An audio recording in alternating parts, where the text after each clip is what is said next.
जय श्री कृष्ण। राधे राधे दोस्तों आज मैं आप लोगों को लड्डू गोपाल की एक ऐसी दिल को झकझोर देने वाली सत्य लीला कथा सुनाऊंगी जिसे सुनकर आप खुद को रोने से रोक नहीं सकोगी। आपकी आंखों में आंसू जरूर आएंगे। आज की यह लीला कथा हमारे साथ शेयर की है बिहार में रहने वाली माधुरी यादव जी ने। माधुरी जी हमसे कहती हैं कि मेरी शादी को 17 साल हो गए हैं। मेरे मायका और ससुराल दोनों बिहार में ही है। शादी से पहले मुझे लड्डू गोपाल के बारे में कुछ भी पता नहीं था। मुझे यह भी पता नहीं था कि लड्डू गोपाल की नित्य सेवा उन्हें घर में विराजित करके की जाती है। उस समय हमारे बिहार में लड्डू गोपाल की सेवा शायद कोई भी नहीं करता था, या कोई करता भी हो तो मैंने कभी भी किसी के घर में लड्डू गोपाल की सेवा होती हो ऐसा नहीं सुना था, ना ही देखा था। अब तो धीरे धीरे समय के साथ बदलाव हो रहा है। लोगों के पास मोबाइल है, यूट्यूब पर वीडियो देखकर बहुत सारी चीजों के बारे में जानकारियाँ मिलती है, पर उस समय हमारे पास तो मोबाइल भी नहीं था। बस जब हम जन्माष्टमी पर मंदिर जाते थे तो वहाँ पर लड्डू गोपाल के श्री विग्रह को देखते थे और हमें यही पता था कि यह भगवान श्री कृष्ण के बाल स्वरूप है और जन्माष्टमी के दिन इनकी पूजा की जाती है, इन्हें झूला झुलाया जाता है। मेरे पति कोलकाता की एक कंपनी में जॉब करते थे। शादी के बाद मैं उनके साथ कोलकाता रहने के लिए चली गई। वहाँ मैंने एक अलग ही माहौल देखा। लगभग सभी के घर में लड्डू गोपाल विराजित थे, सभी उनकी सेवा करते थे। धीरे धीरे मेरे मन में भी लड्डू गोपाल के लिए भक्ति श्रद्धा आई और मैं भी एक प्यारे से लड्डू गोपाल का श्री विग्रह अपने घर लेकर आई और तब से मैं लड्डू गोपाल की सेवा बड़े ही प्यार से करने लगी। मेरी शादी के 3 साल बीत गए पर अभी भी मुझे कोई संतान नहीं था। जब भी हम घर पे कॉल करते हमसे यही पूछा जाता है कि तुम लोग बच्चे के बारे में क्या सोचे हो, अभी तक कुछ हुआ क्यों नहीं। सबके इस सवाल से हम परेशान हो गए थे। मेरी शादी के लगभग 4 साल के बाद मेरे पति की नौकरी चली गई। हम सब बहुत परेशान हो गए।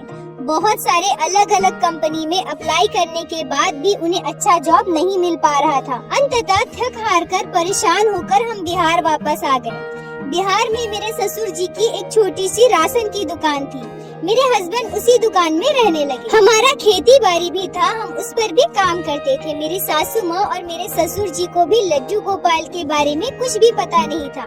वो भी मुझे लड्डू गोपाल की सेवा करते देख आश्चर्य हो गए थे। फिर मैंने जब उन्हें लड्डू गोपाल के बारे में बताया, लड्डू गोपाल से जुड़ी हुई हर एक चीज, हर एक महत्व, लड्डू गोपाल की अपने भक्तों के साथ की गई लीलाओं के बारे में बताया, तो वो भी लड्डू गोपाल से बहुत प्रेम करने लगे।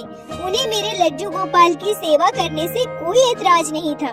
धीरे धीरे कुछ ही समय में मेरे सासू माँ और मेरे ससुर जी भी लड्डू गोपाल के भक्त बन गए। मेरी सासू माँ कहती है कि ये तो भगवान श्री कृष्ण के बाल स्वरूप है, स्वयं श्री नारायण है, हमें इनकी भक्ति सेवा तो अवश्य करनी चाहिए। इधर कुछ समय के बाद ही बिहार आकर अब हम और भी ज्यादा परेशान रहने लगे। शादी के लगभग 5 साल बीत गए थे पर अभी भी हमें कोई संतान नहीं था। नाते रिश्तेदार, आस पड़ोस के लोग अब हमें ताना देने लगे। पर लोग यह क्यों नहीं समझते कि किसी के बाद से किसी को कितना दुख पहुंच सकता है। मेरे सासू माँ और मेरे ससुर जी बहुत अच्छे थे, वो मुझसे बहुत प्यार करते थे, पर उन पर समाज का दबाव था। वो यही चाहते थे कि उनकी बहू को एक संतान हो। लोगों के तानों से परेशान होकर हम दोनों ने बहुत इलाज करवाया पर कहीं से कोई अच्छी खबर नहीं मिल रही थी। मेरी सासू माँ मेरे हस्बैंड से कहती है कि अगर तुम्हारा बच्चा नहीं हुआ तो हमारा वंश आगे कैसे बढ़ेगा। लोगों के ताने से हम परेशान हो गए हैं। बहू को हमेशा बांझ होने का ताना सुनना पड़ता है, यह भी मुझे अच्छा नहीं लगता। तुम एक काम करो, दूसरी शादी कर लो। मेरे हस्बैंड की दूसरी शादी की बात जब हमारे घर में चल रही थी तो मैं बता नहीं सकती कि मुझे कितना दुख हो रहा था, पर मैं नियति के आगे मजबूर थी। मैंने किसी से कुछ नहीं कहा। मैं दिन रात रोती थी, अपने लड्डू गोपाल के सामने आंसू बहाती थी, पर सबकी खुशियों का सोचकर चुप रह जाती। मैं मना करूँ तो किस मुँह से करूँ। जो खुशी मैं सबको नहीं दे सकती, वह खुशी अगर कहीं और से मिले तो किसी को रोकने का अधिकार मेरा बिल्कुल नहीं था। पर मेरे हस्बैंड ने शादी से बिल्कुल मना कर दिया। उन्होंने कहा कि वो दूसरी शादी करेंगे ही नहीं। मेरे हस्बैंड मुझसे कहते हैं कि मैं तुमसे बहुत प्यार करता हूँ, तुम मेरी पत्नी हो। अगर हमारी किस्मत में संतान नहीं है तो कोई बात नहीं, लड्डू गोपाल है ना, यही हमारे संतान है। मुझे दुनिया के तानों से कोई फर्क नहीं पड़ता। तुम्हारे अलावा किसी और को मैं अपनी पत्नी के रूप में स्वीकार नहीं कर सकता। माधुरी जी कहती है कि मैं बहुत ही खुशकिस्मत हूँ जो मुझे इतने प्यार करने वाले हस्बैंड मिले हैं। जब मेरे हस्बैंड ने शादी से इनकार कर दिए तो मेरे सासू माँ और मेरे ससुर जी चुप हो गए, पर अब मेरे सासू माँ समाज के तानों से परेशान होकर मुझसे लड़ने लगी। वो कहते हैं ना, कभी कभी इंसान मजबूर हो जाता है। जब वह हर जगह से हार चुका होता है तब उसे कुछ भी समझ नहीं आता कि अब उसे क्या करना है, और इसी क्रम में उससे गलतियां हो जाती है। मेरी सासू माँ बहुत अच्छी है यह मुझे पता था, पर वो रिश्तेदार, सगे संबंधियों, पड़ोसियों के ताने से परेशान हो चुकी थी, इसीलिए वो मेरे साथ ऐसा व्यवहार कर रही थी। मेरी शादी के लगभग 6 साल के बाद मेरे सासू माँ की मृत्यु हो गई, और यह हमारा दुर्भाग्य ही था कि उसके मात्र 8 महीने के बाद मेरे ससुर जी भी हम सभी को छोड़कर चले गए। अब मेरे पति और मैं बिल्कुल अकेले थे। सर पर बड़ों का साया क्या होता है, कितना आवश्यक होता है, इस बात का एहसास हमें अब हो रहा था। मेरी सासू माँ भले ही समाज के तानों से परेशान होकर मुझसे कुछ दिनों से लड़ने लगी थी, पर वह दिल की बहुत अच्छी थी। उनके रहते कभी भी मुझे कोई कुछ नहीं बोल सकता था। अगर कोई भी मुझे बांझ होने का ताना देता था तो मेरी सासू माँ उससे लड़ने लगती थी, मेरा बचाव करती थी, मेरे बचाव के लिए हमेशा मेरे साथ होती थी। पर अब उनका हाथ मेरे सर से उठ चुका था। लोगों के ताने बढ़ते जा रहे थे। कोई कहता कि अब तो तुम्हारा इस दुनिया में कोई नहीं है, तुम दोनों पति पत्नी अकेले हो। अभी तो चलो ठीक है, पर कुछ वर्षों के बाद जब तुम लोग वृद्ध हो जाओगे तो तुम्हारी सेवा कौन करेगा? कोई तो हमें यह ताना देता कि तुम्हारे पास भले ही पैसे हो, पर जब तुम बीमार पड़ोगे तो तुम्हारी सेवा के लिए कोई नहीं होगा। तुम्हारी मृत्यु पर तुम्हें मुखाग्नि कौन देगा? यह सब ताने हमारे दिल में चुभते थे। मैं बहुत रोती थी। मैं यह भी कहती थी कि हमारे संतान नहीं है तो क्या हुआ, लड्डू गोपाल तो है ना, हम उन्हें अपना संतान मानते हैं। मेरे लड्डू गोपाल हमारा ख्याल रखेंगे। वैसे भी हमारे बिहार में लड्डू गोपाल के बारे में ज्यादा किसी को पता नहीं था। मेरी बात सुनकर लोग हंसते थे, तब यह सोचते थे कि एक मूर्ति के लिए ऐसा बोल रही है। पागल हो गए हैं दोनों के दोनों, एक मूर्ति को अपना संतान मान रहे हैं। सबके तानों से हम इतने परेशान हो गए थे, इतना दुखी हो गए थे कि अब उसे ही अपना किस्मत मान चुके थे। मैं हमेशा अपने लड्डू गोपाल से यही प्रार्थना करती थी कि हे मेरे गोपाल, चाहे कुछ भी हो, मुझसे आपकी भक्ति ना छूटे, आपका साथ हमेशा बना रहे और हमें कुछ भी नहीं चाहिए। माधुरी जी कहती है कि हमारे जीवन में चाहे कितनी भी मुसीबतें, कितनी भी तकलीफें आई, पर हमने लड्डू गोपाल पर विश्वास कभी नहीं छोड़ा, उनकी सेवा करते रहे। अंततः लड्डू गोपाल ने मुझ अभागन भक्त पर कृपा की और शादी के लगभग 10 वर्षों के बाद मुझे पुत्र संतान की प्राप्ति हुई। हमारे बच्चे के आ जाने के बाद हमारा जीवन पूरी तरह से बदल गया। हम बहुत खुश रहने लगे। जो लोग मुझे बांझ होने का ताना देते थे, आज वही हमारे घर आकर हमें बधाई दे रहे हैं। हमें सब कुछ एक सपने के जैसा लग रहा था। हमारे जीवन में अब अगर किसी चीज की कमी थी तो वो थी हमारे सासू माँ और हमारे ससुर जी की, क्योंकि वो बहुत बड़े दुख के साथ इस संसार को छोड़कर चले गए हैं। आज अगर वो जिंदा होते तो कितने खुश होते। मैंने अपने बेटे का नाम केशव रखा। अब हमारी 2 संतानें थी, एक लड्डू गोपाल और दूसरा मेरा केशव। हम अपने दोनों संतान से समान प्यार करते थे। मेरा बेटा धीरे धीरे बड़ा होने लगा। अपने केशव को बड़ा होते देख हम दोनों पति पत्नी बहुत खुश थे। लड्डू गोपाल ने हमें दुनिया का सबसे कीमती तोहफा दिया था।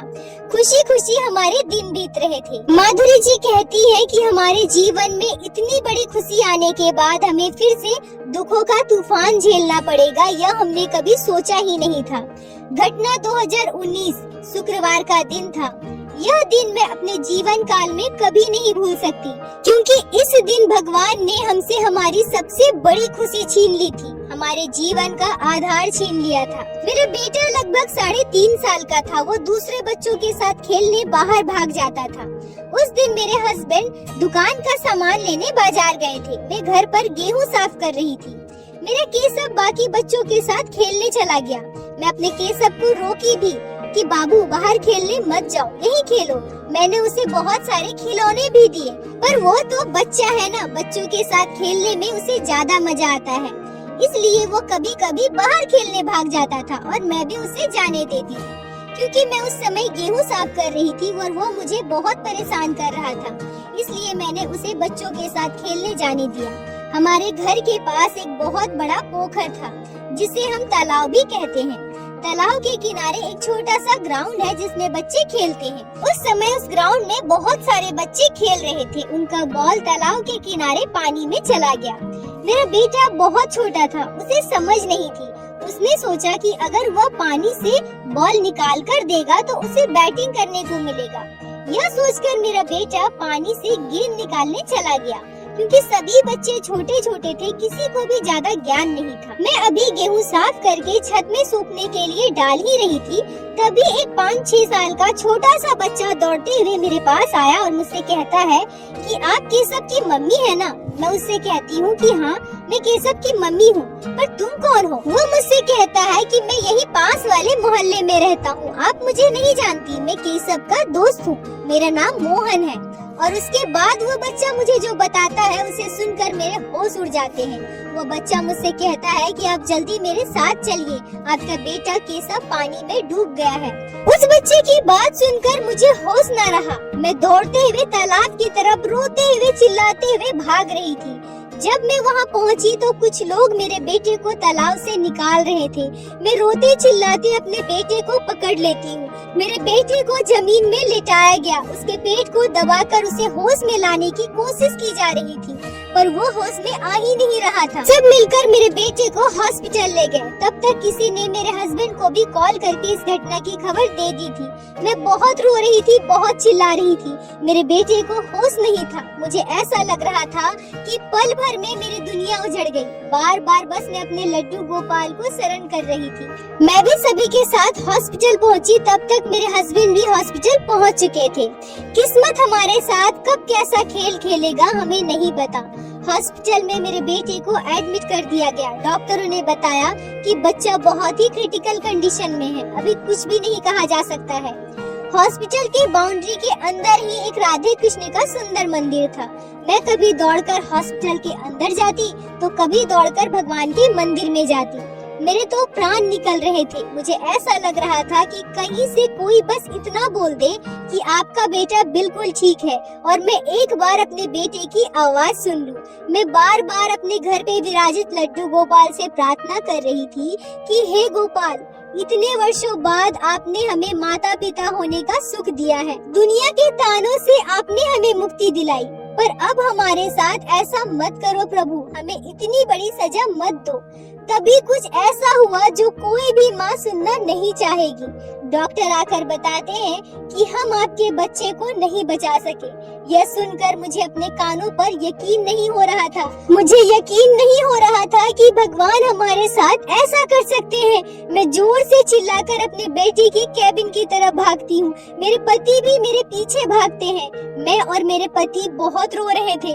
जब मैं यह देखती हूँ कि मेरा बेटा सर से पाँव तक कपड़े में ढक कर रखा गया है, यह दृश्य दुनिया का सबसे भयावह दृश्य में से एक था।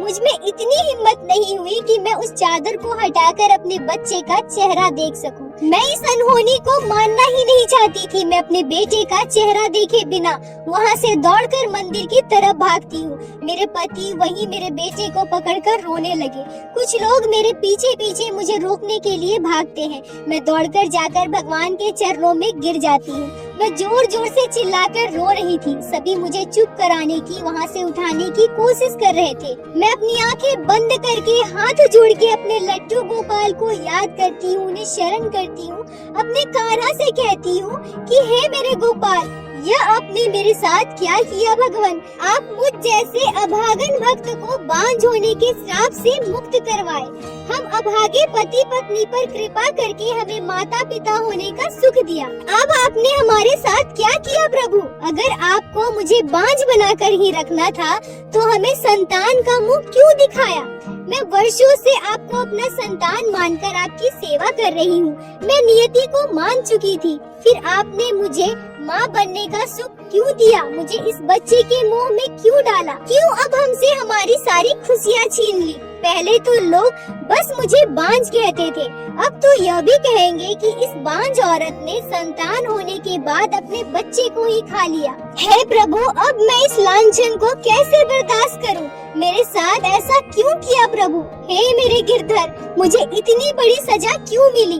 भगवान श्री कृष्ण श्री राधा रानी के सामने मैं बहुत रोती हूँ। माधुरी जी रोते हुए कहती है कि तभी मैं हिम्मत करके वहाँ से उठी और भगवान श्री कृष्ण श्री राधा रानी की तरफ देखकर कहती हूँ कि ठीक है प्रभु, अगर आपकी यही इच्छा है तो मुझे यही मंजूर है। अगर हमारे जीवन में निसंतान बनकर ही रहना लिखा है तो ठीक है। बांझ होने के साथ साथ मुझ पर एक और लांछन जुड़ जाएगा, मुझे यह भी मंजूर है। मैं आपको अपना भगवान मानती हूँ, मैं आपसे कभी कोई शिकायत नहीं करूँगी। माधुरी जी कहती है कि मुझे पता था कि मेरे पति को होश नहीं है, वो भी मेरी तरह बिखर चुके हैं। मैं हॉस्पिटल की तरफ भागती हूँ, मैं पागलों की तरह यहाँ वहाँ भागती हूँ।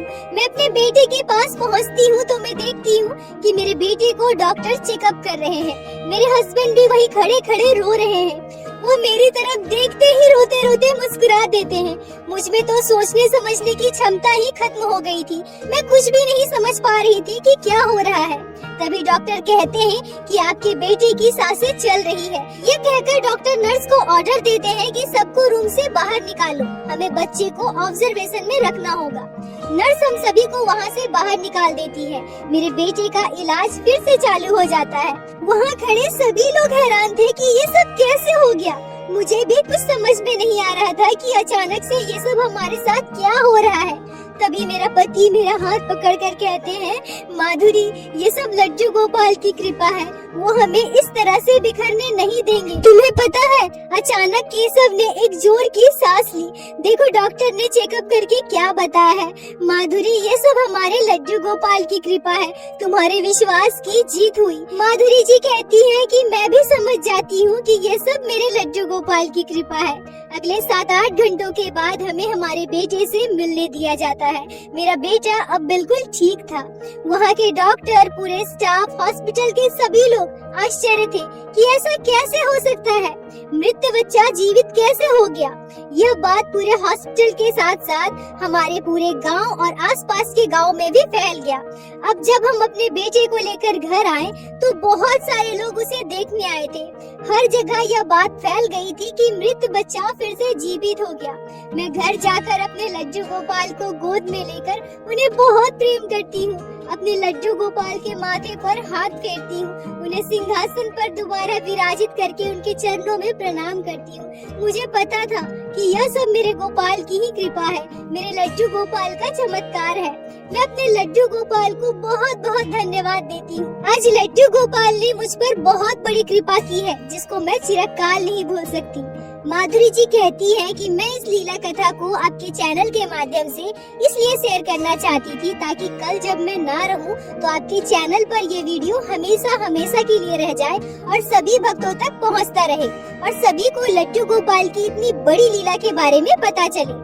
लड्डू गोपाल की अद्भुत लीला किसी चमत्कार से कम नहीं है। गोपाल ने एक मृत बच्चे को दोबारा जीवित कर दिया है। माधुरी जी कहती है कि कुछ दिनों के बाद जब मुझे यह याद आया कि वो बच्चा कौन था जो मुझे बुलाने आया था, क्योंकि इससे पहले मैंने उस बच्चे को अपने गांव में कहीं नहीं देखा था। मैं और मेरे पति उस बच्चे को ढूंढने की बहुत कोशिश करते हैं, पर किसी को भी उस बच्चे के बारे में कुछ पता ही नहीं था। हमें समझने में देर नहीं लगती है कि वह बच्चा कोई और नहीं बल्कि हमारे लड्डू गोपाल ही थे, जो बच्चे के रूप में मुझे यह खबर देने आए थे ताकि मैं जल्द से जल्द वहां पहुंच सकूं। माधुरी जी कहती है कि अब मेरा बेटा बड़ा हो गया है और स्कूल जाने लगा है। लड्डू गोपाल की कृपा से हमारा परिवार बहुत खुश है और मैं भगवान से यही प्रार्थना करती हूँ कि लड्डू गोपाल ऐसे ही अपने सारे भक्तों पर कृपा बनाए रखे। माधुरी जी, आपका बहुत बहुत धन्यवाद जो आपने लड्डू गोपाल की ये चमत्कारी लीला हमारे साथ शेयर की, जिसको मैं हमारे चैनल के माध्यम से बाकी सारे भक्तों तक पहुँचा सकी। अपना साथ और प्यार ऐसे ही बनाए रखे। बोलो बाकी बिहारी नाथ की जय, लड्डू गोपाल की जय, जय जय श्री राधे। दोस्तों, यदि आप लोगों को आज की ये लीला कथा अच्छी लगी हो, आपके हृदय को 10 वर्ष की हो तो कृपया वीडियो को लाइक करके अपने दोस्तों के साथ शेयर अवश्य करें, जिससे बाकी भक्त भी लड्डू गोपाल की यह अद्भुत लीला कथा का श्रवण कर सके और हमारे चैनल को सब्सक्राइब करें।